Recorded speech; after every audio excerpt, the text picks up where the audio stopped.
Bear Grylls এই মানুষটিকে কম বেশি আমরা সবাই চিনি, কিন্তু কথা হচ্ছে টিভিতে বা তার শোয়ে যা যা আমরা দেখি তা কি পুরোপুরি সত্যি কি এভাবে জীবনের ঝুঁকি নিয়ে কঠিন থেকে কঠিন পরিস্থিতিতেও সার্ভাইভ করা যায়? আর একটা প্রশ্ন সবার মনে হতে পারে যে সে কি এভাবে একাই করে, না এইসব পুরোপুরি প্ল্যানিং থাকে?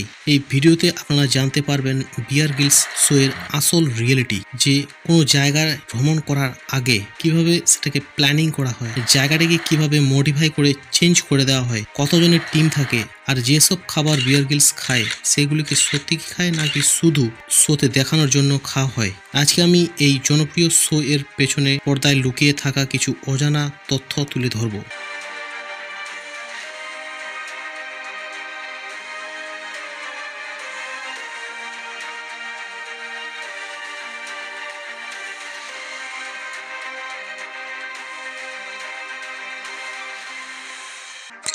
Man versus wild TV show ইতিহাসে এক কালচারাল ফ্রেমের নাম। আমরা অনেক রিয়েলিটি শোতে দেখে থাকি সবকিছু স্ক্রিপ্টেড, প্ল্যানিং, মানে সবকিছু আগে থেকে নির্ধারণ করা থাকে বা করা হয়। এই কারণে অনেক শো খুব বেশি জনপ্রিয় পায় না। কিন্তু এই সব বিষয়কে বুড়ো আঙুল দেখিয়ে দীর্ঘ 10 বছর বিয়ার গ্রিলস তার দুঃসাহসিক কর্মকাণ্ড দেখিয়ে ছোট থেকে বড় সবাইকে মুগ্ধ করে রেখেছে। সে দেখিয়েছে কিভাবে সাপ, ব্যাঙ, ফড়িং, পোকামাকড়, কীট পতঙ্গ খেয়ে ভয়ঙ্কর বিভৎস পরিবেশের মধ্যেও টিকে থাকা যায়, কিভাবে মরুভূমির চোরাবালিতে আটকে গেলে নিজেকে উদ্ধার করা যায়, নিজের কাছে যদি কোনো খাবার, ইভেন যদি জল পর্যন্ত না থাকে, তাহলে নিজের প্রস্রাবকে কিভাবে খেতে হয়, এইসব আমরা ম্যান ভার্সেস ওয়াইল্ড টিভি শোতে ডিসকভারি চ্যানেলে দেখে থাকি। তবে একটু এইসব জানার পূর্বে বিয়ার গ্রিলসের সম্পর্কে একটু জেনে নেওয়া যাক। বিয়ার গ্রিলস, যার আসল নাম হলো এডওয়ার্ড মাইকেল গ্রিলস, 1974 সালে আয়ারল্যান্ডে তার জন্ম। বিয়ার গ্রিলস একসময় খুব ভালো ক্রিকেট প্লেয়ার ছিলেন। সে ইংল্যান্ডের হয়ে বহু লোকাল এবং ন্যাশনাল লেভেলে ক্রিকেট খেলেছেন। তার পিতা মাইকেল গ্রিলস ছিলেন ব্রিটিশ নৌবাহিনীর রয়্যাল এডওয়ার্ড স্কোয়াড্রন স্লেইলার। এই জন্য বিয়ার গ্রিলস ছোটবেলা থেকেই অ্যাডভেঞ্চার করতে শিখে গেছিলেন। তারপর তার বাবার পেশাকেই অনুসরণ করে নৌবাহিনীতে যোগ দেন। বিয়ার গ্রিলসের কাছে অনেক বড় বড় সম্মানের সেনাপদক রয়েছে। ব্রিটিশ সেনাবাহিনীতে অন্তর্ভুক্ত 21 SAS রেজিমেন্ট এর একজন প্যারা ট্রুপার ছিলেন। একবার জাম্বিয়ায় প্যারাশুট ট্রেনিং এর সময় মারাত্মকভাবে আহত হয়ে তার মেরুদণ্ডের 3টি হাড় ভেঙে যায়। ডক্টর সাফ জানিয়ে দেয় তিনি আর কোনোদিন সুস্থ স্বাভাবিক জীবনে ফিরতে পারবেন না।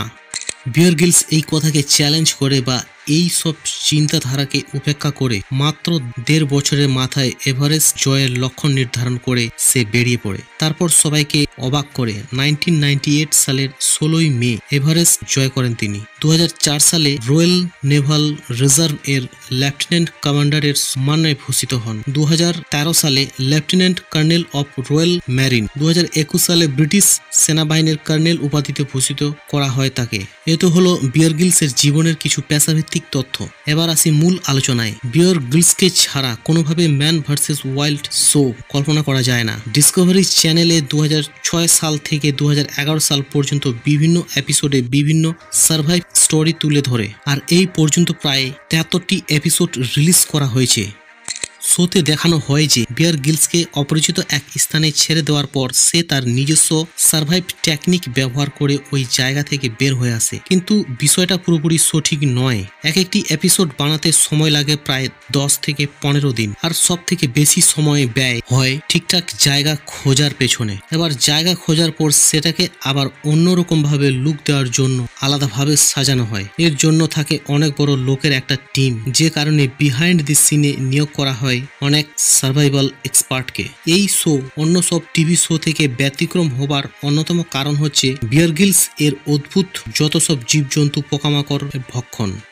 অনেকেরই মনে প্রশ্ন জাগতে পারে যে এই সব কাঁচা জীবজন্তু কি সত্যি খায়? হ্যাঁ, সত্যি খায়, তবে সেটা দেখার জন্য যে তোমার কাছে যদি কোনো খাবার না থাকে তাহলে তুমি এইসব খেতে পারো, তবে বাঁচার জন্য, পেট ভরে খাওয়ার জন্য নয়। শোতে দেখানো হয় শুধুমাত্র মুখে ঢুকে চিবানোর ক্লিপ, সম্পূর্ণটা কিন্তু দেখানো হয় না।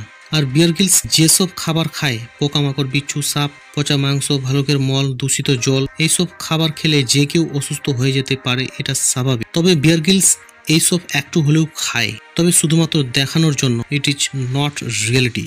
কিন্তু টেলিভিশনে আমরা যেসব দেখি তা পুরোপুরি সত্য না মিথ্যা, দেখো, বিহাইন্ড দি সিনে অনেক কিছু চেঞ্জ করা হয়, যেমন স্থান নির্বাচনের সময় এমন জায়গা চুজ করা হয় যা মানব সভ্যতা থেকে খুব বেশি দূরে নয়। বলা হয় এমন অনেক এপিসোডে হয়েছে যে সারাদিন শুট করে শহরের কোনো হোটেলে এসে রাত কাটাতো, কিন্তু শোয়ে দেখানো হয় এই রাত হয়েছে আমি এই ঝুপড়িতে, বা আজকের রাতের স্থান এই জঙ্গলেই। এই বলে ক্যামেরা অফ। তারপর কি হয় আমরা তা কেউই জানি না।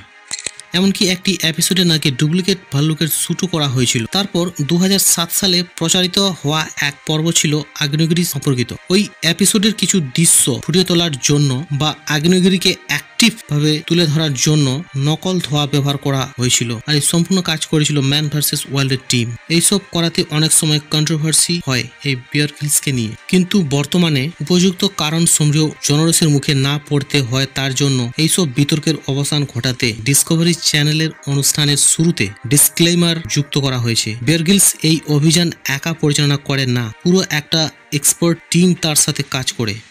এইসব বিষয় উল্লেখ করে দেওয়া হয়েছিল এই ডিসক্লেমারে। তবে বিয়ার গ্রিলস যে কোনো জায়গাতে যে সার্ভাইভ করতে পারে এটা কিন্তু প্রমাণ করতে পেরেছিল অনেকবার, কারণ সে অনেক বছর সেনাবাহিনীতে কাজ করেছেন। এর ফলে বিভিন্ন ধরনের সার্ভাইভ টেকনিক শিখেছিল এবং রিয়েল লাইফে অ্যাপ্লাই করতে পেরেছিল, আর এই কারণে তার ব্রিটিশ আর্মিতে অনেক হেভি সর্বোচ্চ সম্মান রয়েছে। আর তার জনপ্রিয় শো ম্যান ভার্সেস ওয়ার্ল্ড এই দুনিয়া জুড়ে সমাদৃত। কে এই শোয়ে গেস্ট হয়ে আসেনি? মার্কিন president Barack Obama, Indian prime minister Modi, Akshay Kumar, Ranveer Singh সহ বড় বড় সব বলিউড এবং হলিউড সেলিব্রিটি।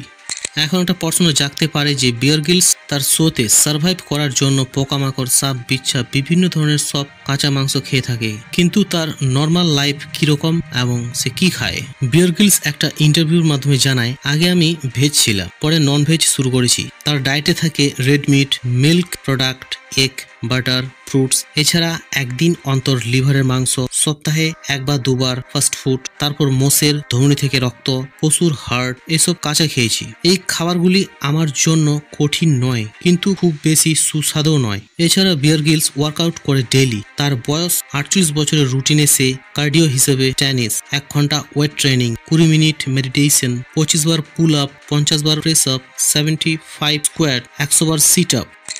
একবার 2015 সালে প্রকাশিত হিন্দুস্তান টাইমসের আর্টিকেলে ভুলভাবে প্রচার করা হয়েছিল যে বিয়ার গ্রিলস ইন্ডিয়ান আর্মিতে যোগ দিতে ইচ্ছুক, কিন্তু সেই কাহিনী সত্য নয়। ওই আর্টিকেলে বিয়ার গ্রিলস তার দার্জিলিং ভ্রমণের কাহিনী ব্যক্ত করেছিলেন। ভারতীয় সেনাবাহিনীর এই ভ্রমণে তাকে অনেক সাহায্য করেছিল। তবে বর্তমানে তার অবসর জীবন কাটানোর জন্য 95,000 ইউরো দিয়ে সেন্ট টুটওয়াল ওয়েস্টের দ্বীপে 20 একর জায়গাতে করেছেন নিজের বাসস্থান, যা মানব সভ্যতা থেকে প্রায় 5 মাইল দূরে। দ্বীপের চারপাশে রয়েছে শুধু জলরাশি, নেই কোনো বিদ্যুৎ পরিষেবা, শুধু আছে একটি বাতিঘর এবং থাকার জন্য একটি বাড়ি। স্ত্রী সন্তানদের নিয়ে মাঝে মধ্যে এখানে অবকাশ যাপনের জন্য আসেন, আর আসা যাওয়ার জন্য রয়েছে একটি গতিসম্পন্ন স্পিড বোট।